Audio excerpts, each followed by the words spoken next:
Hello, मैं प्रदीप कुमार आप सभी को क्लास 11th की केमिस्ट्री पढ़ाऊंगा, जिसमें कि आज पढ़ेंगे हम लोग मोल। मोल किसे कहते हैं वह देखेंगे। मोल क्या होता है, और जो लोग वीडियो को सब्सक्राइब नहीं किए हैं सब्सक्राइब कर लेंगे, ताकि आप लोगों को जो भी वीडियो यूट्यूब पे अपलोड होगा तुरंत आपके पास पहुंचता रहेगा। तो जो मोल होता है यह ओस्टवाल, इसकी खोज सबसे पहले ओस्टवाल ने की थी। और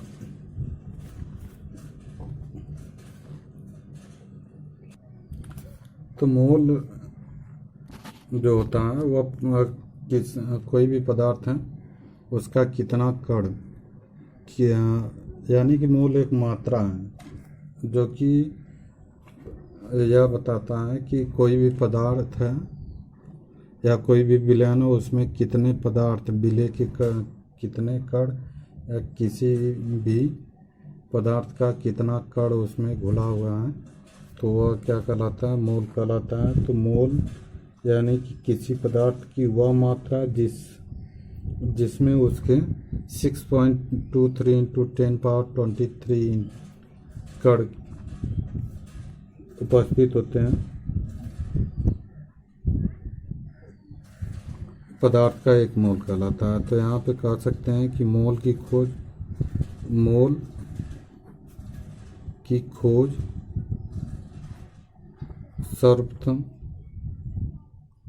सर्वप्रथम ओस्टवाल ने किया था। ओस्टवाल्ड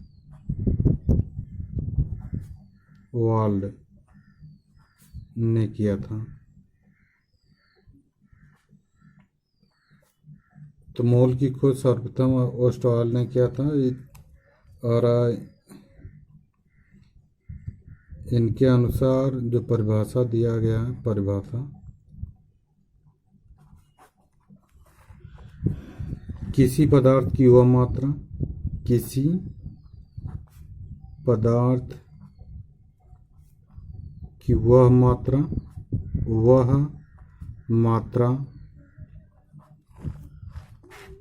जिसमें उसके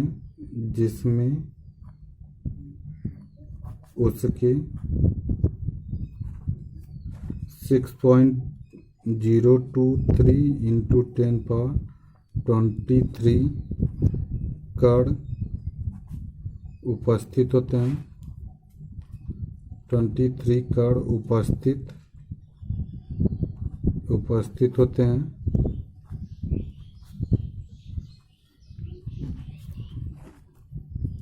पदार्थ का एक मोल कहलाता है। पदार्थ का एक मोल कहलाता है।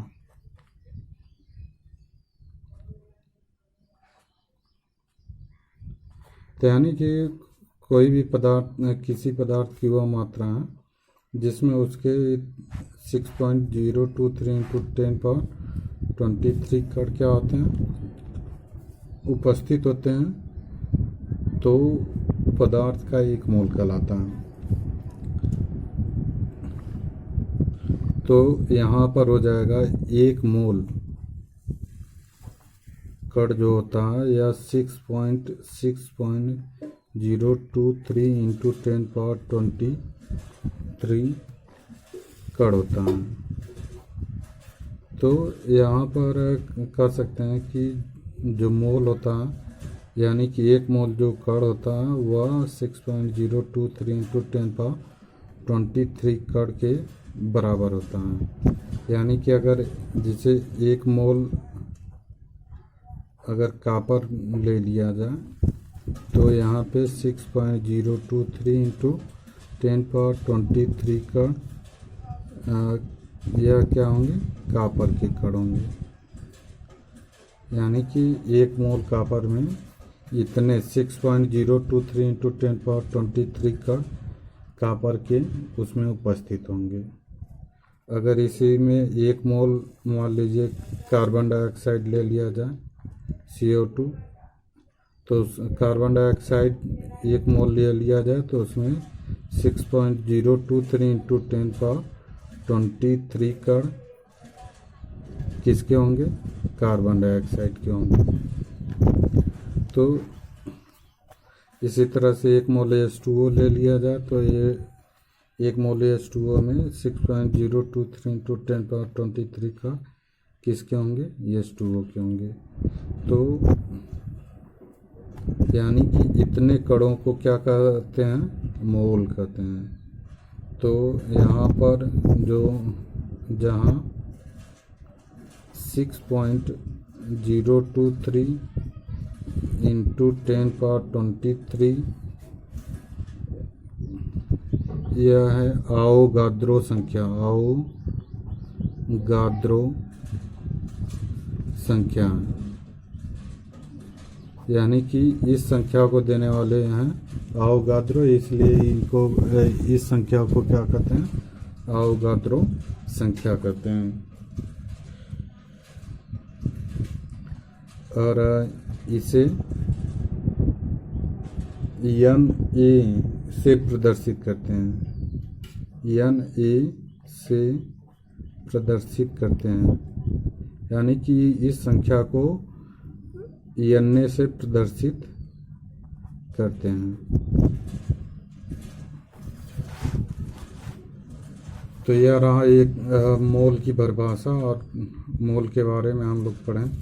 और यहाँ पर आप लोगों को समझ में भी आ गया होगा कि अगर 1 मोल कण होगा तो उसमें उसी कण का 6.023 इंटू 10⁻23 का उसके उपस्थित होंगे।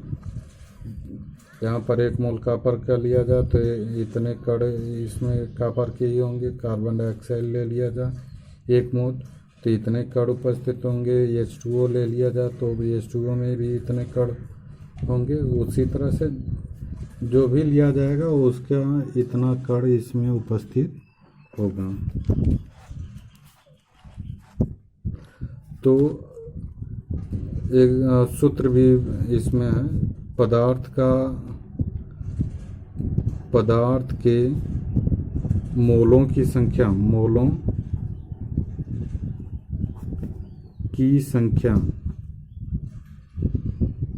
पदार्थ के मोलों की संख्या अगर देखेंगे तो यहाँ पे पदार्थ के मोलों की संख्या देखेंगे तो यहाँ पे होता है पदार्थ के कणों की संख्या, पदार्थ के कणों की संख्या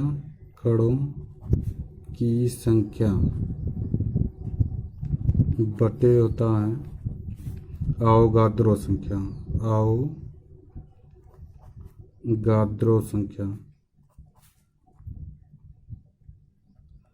यानी कि पदार्थ के मोलों की संख्या निकालेंगे तो इसमें पदार्थ के कणों की संख्या बटे हो जाएगा आवोगाद्रो संख्या। यानी कि हो जाएगा पदार्थ के कणों की संख्या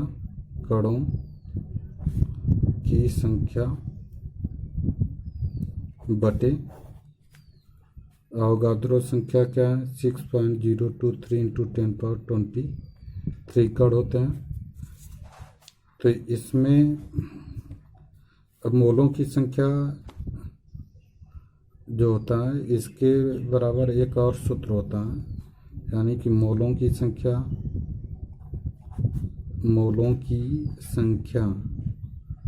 बराबर होता है पदार्थ का भाग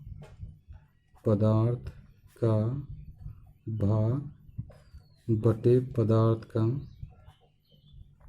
पदार्थ का अणुभार होता है।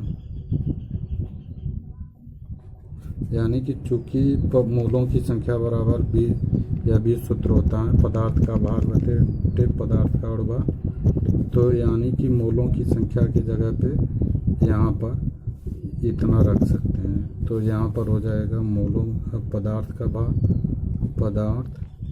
का भार बटे पदार्थ का अणुभार बराबर हो जाएगा पदार्थ के कणों की संख्या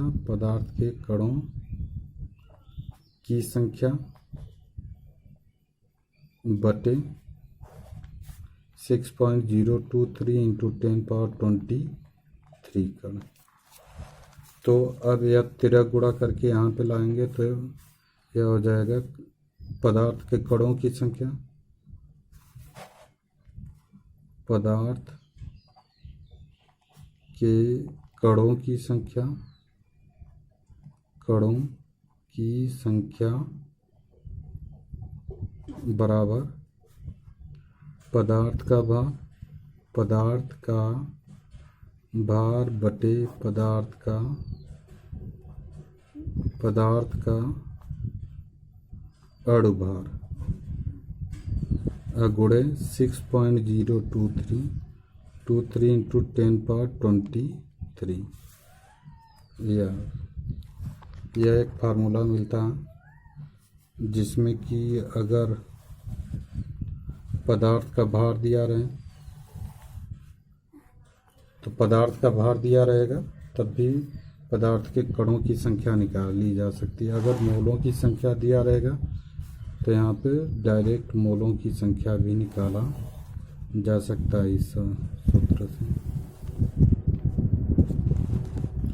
अगर मोलों की संख्या दिया रहेगा तो कणों की संख्या मालूम हो जाएगा, अगर कणों की संख्या दिया रहेगा तो यहाँ पर मोलों की संख्या भी मालूम कर ले सकते हैं। और उसी तरह से इसमें पदार्थ के कणों की संख्या अगर मालूम रहे तो यहाँ पे पदार्थ के कणों की संख्या निकालना है तो यहाँ पे पदार्थ का भार जो दिया रहेगा तो आसानी से इस सूत्र द्वारा निकाल सकते हैं।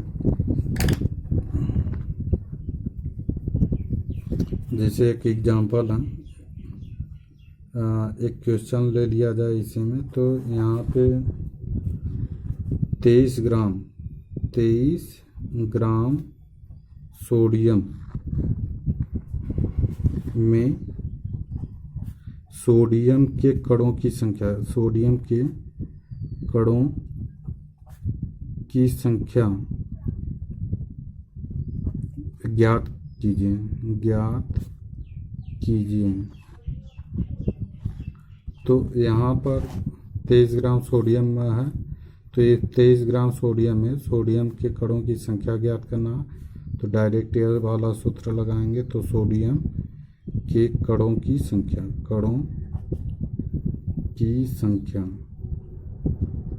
बराबर यह पदार्थ का भार है, पदार्थ का अणु भार, तो यहाँ पे सोडियम का भार हो जाएगा बटे सोडियम का अणु भार गुणे इतना। तो यह सोडियम यहाँ पे 2.3 रहेगा तो यहाँ पे सोडियम का भार दिया है 2.3 बटे सोडियम का अणु भार 23 होता है गुणे 6.023 इंटू 10⁻23 हो जाएगा। अब अगर 23 का गुणा करेंगे यहाँ पे नहीं, दशमलव हटाने के लिए ऊपर नीचे 10 का गुणा कर देंगे तो ऊपर 10 का और नीचे 10 का गुणा कर देंगे तो 10 का गुणा यहाँ पे कर देंगे तो यह 23/230 हो जाएगा गुणे 6.023 इंटू 10⁻23। तो यह इससे कट जाएगा 10 बार में तो 10⁻1 हो जाएगा। 10⁻1 ऊपर जब आएगा तो 10⁻1 -1 आ जाएगा तो यहाँ पे आ जाएगा 6.023 इंटू 10⁻22।